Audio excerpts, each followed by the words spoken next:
Je suis ravi d'être ici avec vous aujourd'hui. Êtes-vous quelqu'un qui a du mal à sortir de sa zone de confort? Vous trouvez-vous coincé dans la même routine jour après jour, vous demandant pourquoi vous ne voyez pas le succès que vous désirez? Eh bien, vous n'êtes pas seul. Dans le message d'aujourd'hui, je veux partager 5 façons de sortir de votre zone de confort et d'entrer dans le succès. Croyez-moi, j'ai été là. Je sais ce que c'est que de se sentir à l'aise et en sécurité dans sa routine mais aussi de se sentir insatisfait et stagnant. Mais laissez-moi vous dire que ça n'a pas à être ainsi. En écoutant ce message, vous apprendrez des étapes pratiques et concrètes pour sortir de votre zone de confort et commencer à voir le succès que vous méritez. Alors, prenez un stylo et du papier. Mettez-vous à l'aise, et plongeons dans les 5 façons de sortir du confort et d'entrer dans le succès. Commençons par la 5e façon, sortez de votre zone de confort et entrez dans le succès en vous entourant de personnes à succès. Vous vous demandez peut-être pourquoi cela est si important. Eh bien, le succès n'est pas un voyage en solitaire, c'est un effort d'équipe. Les personnes qui vous entourent peuvent soit vous élever, soit vous abaisser. Il est donc crucial que vous choisissiez votre cercle intime avec soin. Le succès ne se résume pas à atteindre la richesse et la célébrité, il s'agit de vivre une vie épanouissante et significative. Les personnes qui vous entourent peuvent grandement influencer vos pensées, vos actions et, en fin de compte, vos résultats. Si vous vous entourez de personnes négatives et démotivées, il y a de fortes chances que vous adoptiez leur état d'esprit et leur comportement. En revanche, si vous vous entourez de personnes à succès et motivées, vous serez inspiré et motivé à atteindre votre propre succès. Maintenant, je comprends que certains d'entre vous pensent peut-être, mais Jim, je ne connais pas de personnes à succès. Comment puis-je m'entourer d'elles? Eh bien, le succès ne se limite pas aux riches et célèbres. Le succès se présente sous de nombreuses formes et peut être trouvé chez des personnes de tous horizons. Cela peut être votre mentor, votre patron, votre collègue ou même votre voisin. L'important est de rechercher ceux qui ont atteint ce à quoi vous aspirez et d'apprendre d'eux. Rappelez-vous, les personnes à succès sont toujours prêtes à aider ceux qui suivent le même chemin. La première étape consiste à identifier vos objectifs et vos aspirations. Que voulez-vous accomplir dans la vie? Une fois que vous avez une vision claire, cherchez des personnes qui ont déjà accompli ce que vous voulez. Assistez à des événements de réseautage, rejoignez des groupes de mastermind, et contactez des personnes qui vous inspirent. La deuxième étape est d'être un donneur, pas seulement un preneur.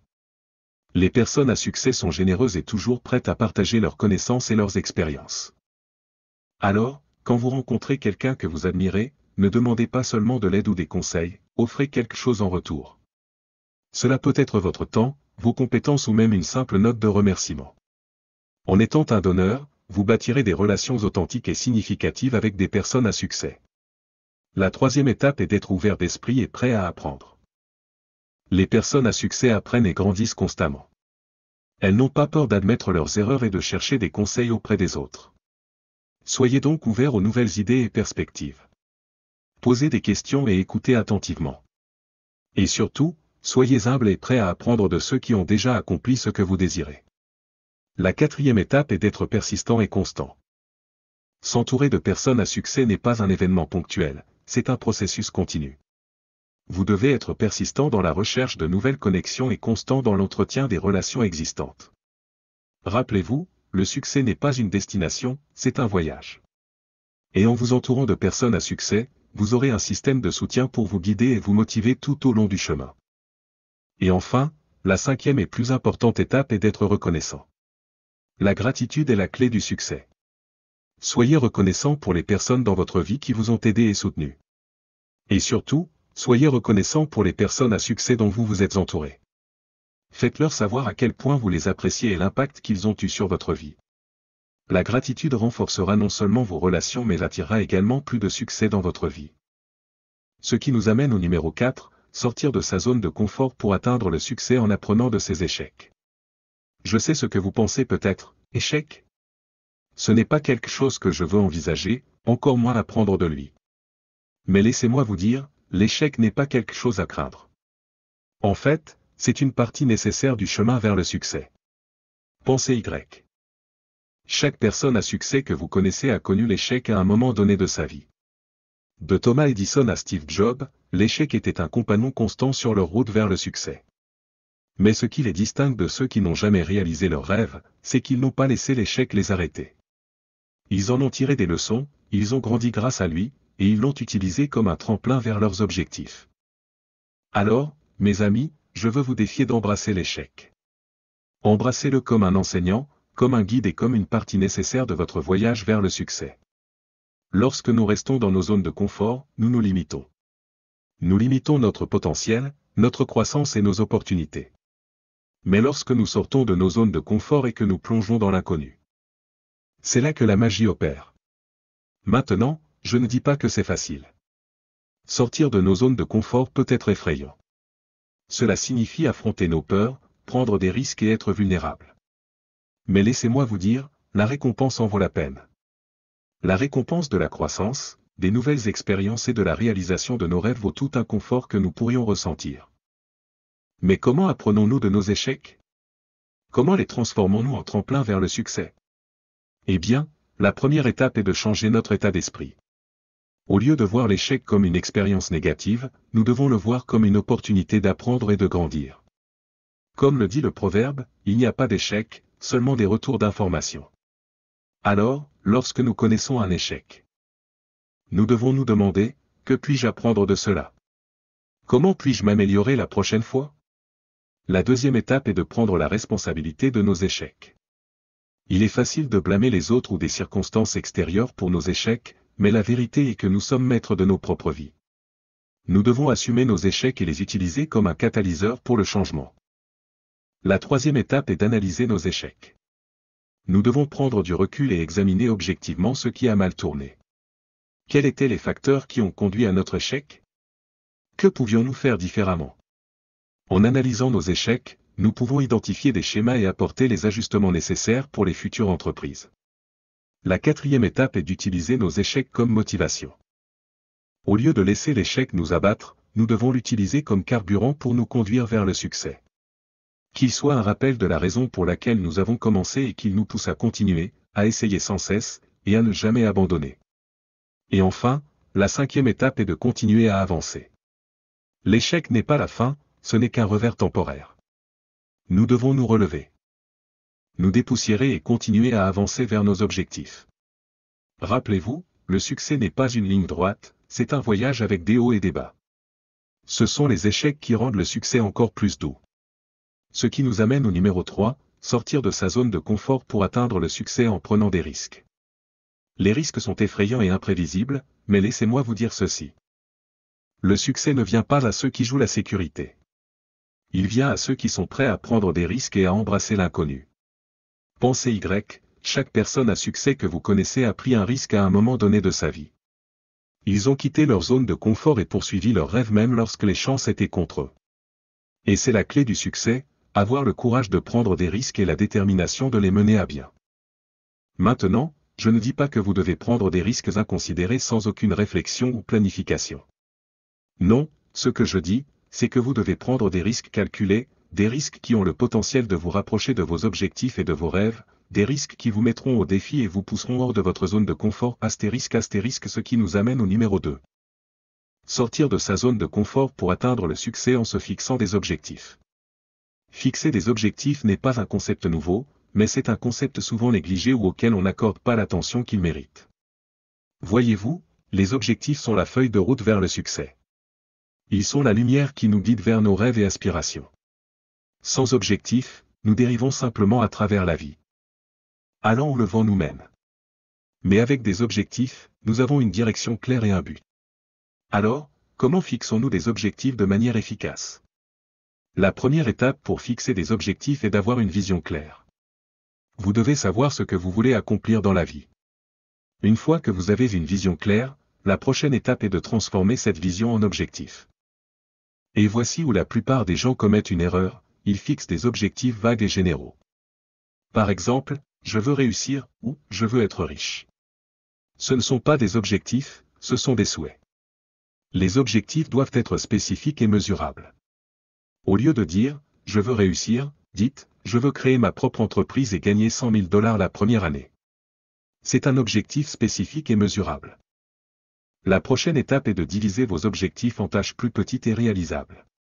Cela les rendra plus gérables et moins écrasantes. Cela vous donnera également un sentiment de progrès et de motivation à mesure que vous accomplirez chaque tâche. Maintenant, laissez-moi vous partager une technique puissante que j'ai utilisée tout au long de ma vie pour atteindre mes objectifs, elle s'appelle la technique SMART.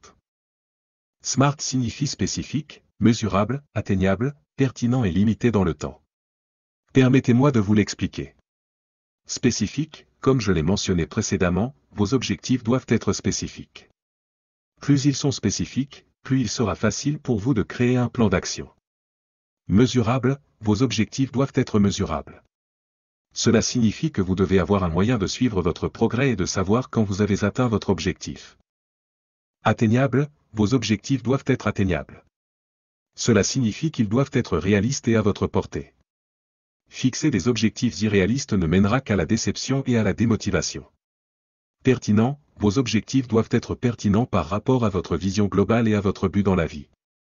Ne fixez pas d'objectifs juste pour le plaisir de le faire, ils doivent être en phase avec vos valeurs et aspirations. Et enfin, limité dans le temps, vos objectifs doivent avoir une échéance. Cela créera un sentiment d'urgence et vous permettra de rester sur la bonne voie. L'aspect le plus important de la fixation des objectifs est de passer à l'action. Vous pouvez avoir des objectifs très bien définis, mais si vous ne passez pas à l'action, ils resteront juste ça, des objectifs. Le succès n'est pas un sport passif. Il nécessite de l'action. Donc, une fois que vous avez vos objectifs en place, il est temps de passer à l'action. Rappelez-vous, il ne s'agit pas de faire de grands bonds, il s'agit de faire de petits pas cohérents vers vos objectifs. Et enfin, n'ayez pas peur d'ajuster vos objectifs en cours de route. La vie est imprévisible, et les choses ne se passent pas toujours comme prévu. Mais cela ne signifie pas que vous devez abandonner vos objectifs. Soyez flexible et apportez des ajustements aux besoins, mais ne renoncez jamais à vos rêves. Cela nous amène au numéro 1, sortir de sa zone de confort et atteindre le succès en embrassant le changement. Nous avons tous une zone de confort, un endroit où nous nous sentons en sécurité, protégés et en contrôle. Mais voici la chose, le succès ne se produit pas dans la zone de confort. Le succès se produit lorsque nous en sortons et embrassons le changement. Pensez Y, toutes les grandes réalisations et percées de l'histoire se sont produites parce que quelqu'un a osé sortir de sa zone de confort et embrasser le changement. Les frères Wright ne sont pas restés dans leur zone de confort et rêvé de voler, ils ont agi et l'ont réalisé.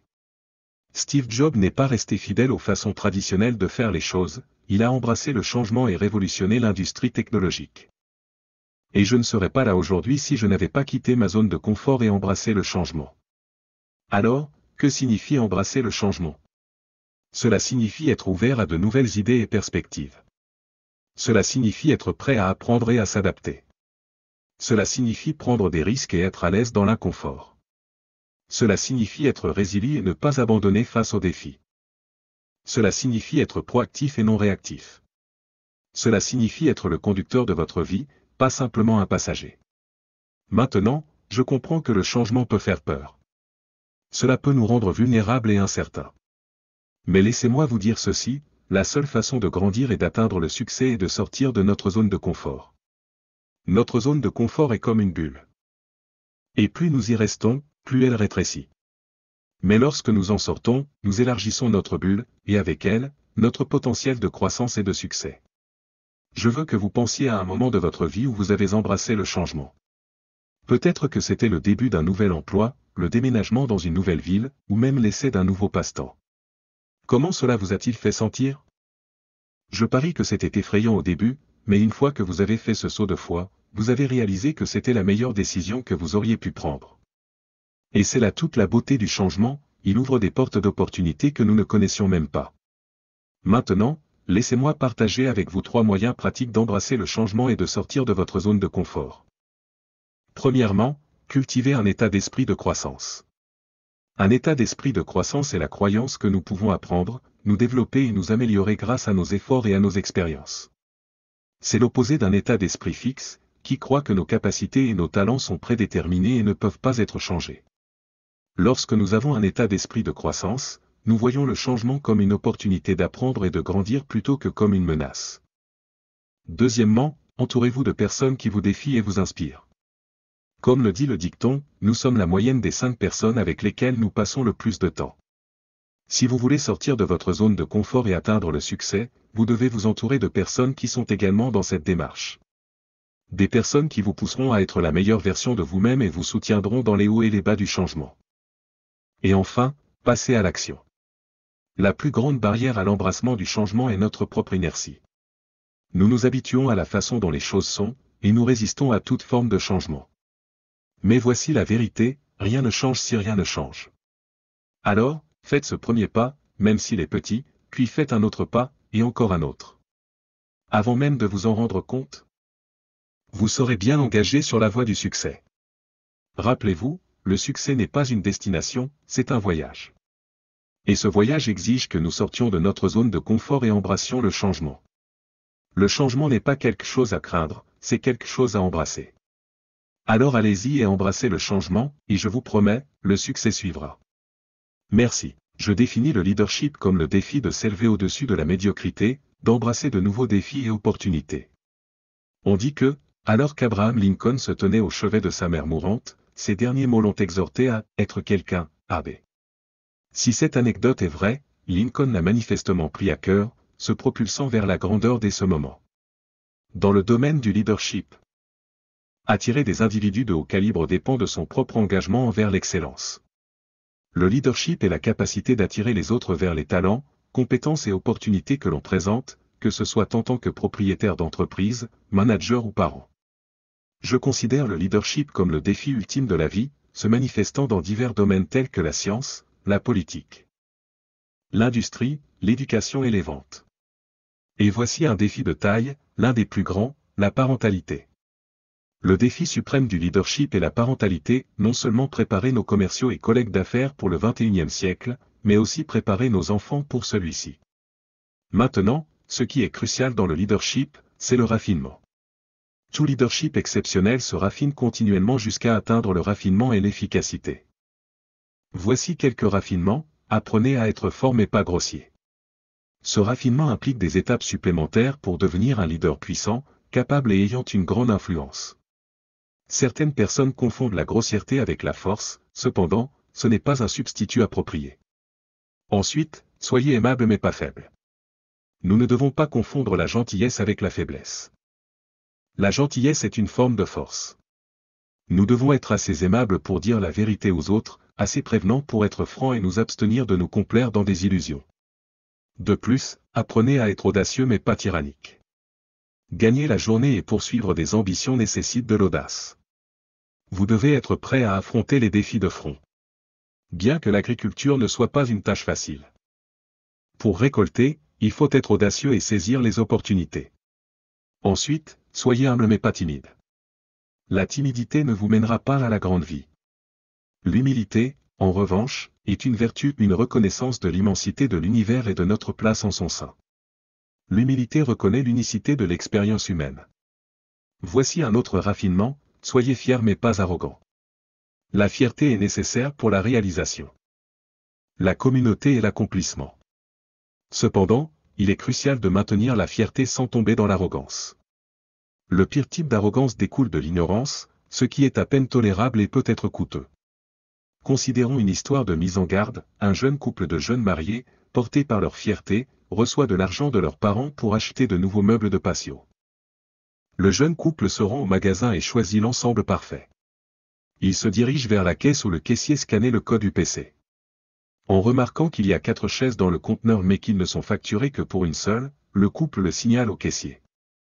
Cependant, le caissier les renvoie avec arrogance, insistant sur le fait qu'il connaît son travail et a scanné le conteneur lui-même. Malgré les tentatives du couple d'expliquer l'erreur, le caissier refuse d'écouter. En fin de compte, le jeune couple parvient à acquérir 4 belles chaises de patio pour le prix d'une seule. Il semble peu probable que le caissier change son attitude arrogante lorsqu'il sera temps de réconcilier son tiroir-caisse. Probablement pas. L'arrogance ignorante est la pire. Si un gars est intelligent et arrogant, nous pouvons tolérer cela, mais si un gars est stupide et arrogant, je veux dire, c'est juste trop à supporter. Et voici le suivant, l'humour sans folie. C'est important pour un leader. L'humour, oui, mais la folie, non. En leadership, nous apprenons qu'il est acceptable d'être spirituel mais pas idiot, amusant mais pas insensé. Ensuite, traitons des réalités, traitons de la vérité. Épargnez-vous l'agonie. Acceptez-la telle qu'elle est. La vie est unique, acceptée comme unique. Certaines personnes l'appellent tragique, mais j'aimerais penser qu'elle est unique. Tout le drame de la vie est unique, fascinant. Voici quelques études sur le leadership, et je veux vous donner la liste d'abord, puis nous reviendrons sur cette liste et les examinerons une par une: opportunité, capacité, inévitabilité et rationalité. Voici la première, l'opportunité. L'opportunité signifie le printemps, être capable de reconnaître que c'est un bon moment, cela pourrait être le printemps que nous attendions, avec tous les composants pour rendre le printemps unique, comme nous le voyons à travers l'été et le récoltons en automne. Ils saisissent le moment, et c'est ce que vous devez faire avec l'opportunité, saisir le moment. Que le moment soit quelqu'un que vous voyez là et vous vous dites, je devrais me présenter et raconter mon histoire, ou au moins dire bonjour et voir si la fenêtre s'ouvrira sur une nouvelle opportunité, saisir le moment, ne pas laisser l'opportunité s'échapper. Soyez un étudiant du bon moment, soyez un étudiant de quand c'est le moment, cela pourrait être l'année, les 3 premiers mois de l'année prochaine pour préparer l'année 2000. Vous dites, je vais reconnaître cela comme une nouvelle opportunité pour moi de vraiment donner le meilleur de moi-même ces 3 premiers mois. Je l'appelle le printemps, créer un printemps artificiel dans une société industrialisée. Il est difficile de reconnaître quand est le printemps, quand est l'été, quand est la récolte. Alors parfois, il faut en quelque sorte fabriquer un printemps. Apprenez à reconnaître l'opportunité, soyez un étudiant de l'opportunité. Ensuite vient la capacité humaine, en réfléchissant à l'histoire autant que vous en savez. Nous avons maîtrisé ce que les êtres humains ont fait au cours des 6000 dernières années, et surtout ce que les êtres humains ont fait que nous connaissons plus particulièrement au cours des 200 dernières années depuis la naissance de l'Amérique. Surtout nous, qui sommes américains, mais les derniers, disons, 1000 ans de la Renaissance, sortant avec espoir du Moyen Âge où il y a eu une explosion de liberté de pensée, d'artisanat, de génie artistique, de musique. Il semble que toutes ces architectures uniques, toutes ces choses, aient commencé à s'éveiller presque simultanément, et en quelques années seulement, tout semblait éclore comme un jardin varié appelé la Renaissance. Mais cela nous aide à comprendre que la capacité humaine est tout simplement incroyable. Donner le bon moment, donner la bonne opportunité, donner le bon climat, donner la bonne saison, les êtres humains peuvent penser, créer et faire les choses les plus extraordinaires. C'était là, mais personne ne l'a jamais reconnu. C'était là, mais personne ne leur a tendu la main en disant, venez, nous allons vous enseigner. Personne n'a offert l'opportunité de dire. Venez, nous allons reconnaître. Nous allons vous aider à commencer. Nous allons vous aider à construire. N'ayant pas eu cette opportunité auparavant, et maintenant l'ayant, nous avons vu les choses les plus extraordinaires se produire avec des gens que d'autres semblaient dire n'avaient pas la capacité, mais bien sûr, ils l'avaient. Maintenant, c'est éveillé. Maintenant, voici ce que je veux que vous découvriez dans cette étude. Et c'est votre propre capacité. Une partie de celle-ci vous la découvrez en avançant, compétence par compétence, langue par langue, capacité par capacité, la vôtre peut grandir. Vous l'avez. La clé est de l'utiliser. Oui, vous pouvez apprendre à faire cela, mais qu'en est-il de ceci, et qu'en est-il de la prochaine étape, et qu'en est-il de la suivante? Ne vous arrêtez pas maintenant que vous avez commencé. Ne vous arrêtez pas dans votre parcours pour étudier, exploiter et utiliser votre propre capacité personnelle. Voici la prochaine qui est d'une importance vitale, et c'est l'étude de l'inévitabilité. En tant que leader, nous devons être des étudiants de l'inévitabilité. Qu'est-ce qui est inévitable? Voici une petite scène, à 350 pieds des chutes du Niagara, dans une petite barque sans moteur et sans rame. Nous appelons cette scène inévitable. C'est fini si vous vous trouvez dans une telle position malheureuse, c'est déjà perdu. À 300 pieds des chutes du Niagara, petite barque, pas de moteur, pas de rame, c'est fini, c'est déjà fait. Même si vous n'avez pas encore basculé dans les chutes, même si cette expérience ne s'est pas encore produite, vous êtes maintenant dans cette position malheureuse. Et cela s'appelle inévitable. Je soulève cette question parce que ce que vous ne voulez pas, c'est de vous retrouver dans ces positions inévitables où, par négligence ou autre, au lieu de vous retrouver à 300 pieds des chutes du Niagara, si quelqu'un avait peint suffisamment le bruit de la chute pour vous bien en amont, ou peut-être avait-il vu l'expérience de quelqu'un qui avait atteint ce point inévitable. Vous savez, et puis ils étaient perdus. Si suffisamment de ces scènes avaient été peintes, vous n'auriez probablement pas été si négligent de vous retrouver dans cette position. Et c'est vraiment ce que la vie est, apprendre des expériences des autres qui ont soit été témoins, soit se sont retrouvés dans ces positions inévitables ou, à cause d'erreurs et d'échecs et de négligence, ils se sont retrouvés dans cette position inévitable. Et bien sûr, c'était trop tard, ils avaient franchi la ligne. Nous devons enseigner à nos enfants qu'il y a certains points dans la vie qui sont inévitables, le désastre est inévitable, le chagrin est inévitable. Je l'ai appris en économie. J'ai découvert tôt, vous savez, que vous pouviez gagner 5 000 par mois et faire faillite. À l'époque, 5 000 par mois c'était beaucoup d'argent, et j'avais l'habitude de dire. Comment pouvez-vous faire faillite si vous gagnez 5 000 par mois? Et la réponse était simple, en dépensant 6 000. Et si vous gagnez 5 000, il est facile de dépenser ces 1000 de plus et de ne pas s'en rendre compte. Ça s'échappe simplement. Donc, il est facile de faire faillite en gagnant 5 000 par mois. Il suffit de dépenser 6 000, et c'est inévitable. Vous savez, si vous ne changez pas vos habitudes. Si vous ne le reconnaissez pas assez tôt, si personne ne vient tirer la sonnette d'alarme assez rapidement, l'inévitable arrivera, dépensez plus que vous ne gagnez. Un de mes amis dit, vous savez, si vos sorties dépassent vos revenus, votre entretien devient votre chute. Et il arrive finalement un moment où c'est inévitable. Donc, ne vous retrouvez pas là, mais soyez un étudiant. Vous savez. Si je continue dans ma direction actuelle, où cela me mènera-t-il? Si je continue ma discipline actuelle, où cela me mènera-t-il?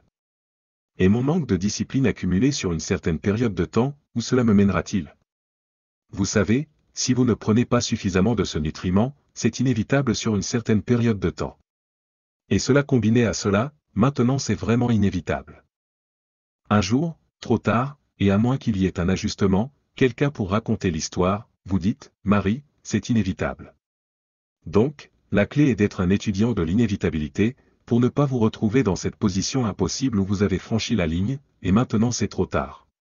Ensuite, et enfin, il faut être un étudiant de la rationalité. Comment être un penseur rapide? Comment saisir les problèmes et les démonter et les remonter rapidement? Comment réfléchir à quelque chose puis s'assurer que cela vous convient, que cela correspond à votre philosophie, que cela correspond à ce que vous voulez accomplir, la rationalité. Un sujet très important à étudier, apprendre à faire passer les choses par votre propre esprit. Nous allons généralement agir sur quelque chose d'important seulement si cela a du sens pour nous. Maintenant, parfois ce qui a du sens pour nous nous laisse encore un peu en deçà de ce que nous devrions savoir, vous savez, pour toute l'étendue des connaissances nécessaires pour faire beaucoup plus de choses. Mais nous ne pouvons vraiment avancer que lorsque les choses ont du sens pour nous. Parfois, nous faisons un pas de foi, mais cela a du sens pour nous d'utiliser notre petite foi, cela a du sens pour nous de tenter notre chance. Cela a du sens pour nous de faire l'investissement d'abord puis d'espérer la récolte. Mais si cela n'a pas de sens, si ce n'est pas rationnel, alors nous n'allons probablement pas agir. Nous devons apprendre à étudier notre propre rationalité, ce qui a du sens pour nous. Et puis, voici l'opportunité que nous avons, essayez au mieux de faire en sorte que cela ait du sens pour quelqu'un d'autre. Si vous faites la présentation de manière à ce que ce soit évident, c'est logique. Je peux le voir, ça a du sens pour moi. C'est ainsi que cela semble être, alors nous agirons en conséquence. Si vous devenez bon dans ce domaine, je vous le dis, vous pouvez influencer la vie de beaucoup de gens. Maintenant, voici la meilleure rationalité, nous l'appelons le bon sens. Les humains ont cette capacité extraordinaire d'utiliser leur intellect pour arriver à ce que nous appelons le bon sens. N'est-ce pas? Oui, j'ai entendu tout cela, mais le bon sens me dit que cela ressemble à une histoire exagérée, pas à une histoire réelle. Le bon sens me le dit. Une partie de cela consiste à faire confiance à votre bon sens, mais aussi à être prêt à l'élargir. Ce qui semblait être du bon sens il y a 4 ou 5 ans était un peu limité. Maintenant, je comprends que le bon sens est de le voir de cette manière et de cette manière. Donc, ce sujet de la rationalité est d'une importance vitale. Cherchez continuellement des moyens, que ce soit le style, le contenu, le produit, la présentation ou la compréhension, continuez à étudier l'artisanat pour vous assurer que vous êtes à jour non seulement dans la technologie du développement des produits. Ainsi, la responsabilité du leadership s'étend de haut en bas, et où que vous vous trouviez aujourd'hui. Moi-même dans ma position ici, ma position en tant que père. Vous devez être un père étudiant. Si vous êtes une mère, félicitations. Je vous conseille de continuer à être une mère étudiante. Comment pourriez-vous être plus efficace en tant que mère cette année par rapport à l'année dernière? Quelles nouvelles histoires pourriez-vous recueillir qui seraient précieuses lorsque vous aurez l'occasion de parler à vos enfants de certains défis ou problèmes spécifiques? Cela s'appelle être continuellement un parent étudiant, parce que nous devrions tous continuer à être des étudiants. Beaucoup d'entre vous sont déjà devenus des leaders, mais voici la clé, et c'est d'être un leader étudiant, toujours à la recherche de moyens pour rendre votre leadership plus efficace, votre communication plus dynamique, votre compréhension plus expansive, votre compassion un peu plus profonde. Votre volonté d'écouter un peu mieux, en comprenant et en transformant cela en quelque chose de précieux que vous pouvez redonner. Ce mécanisme commence maintenant à mieux fonctionner, fonctionnant mieux à mesure que chaque année passe.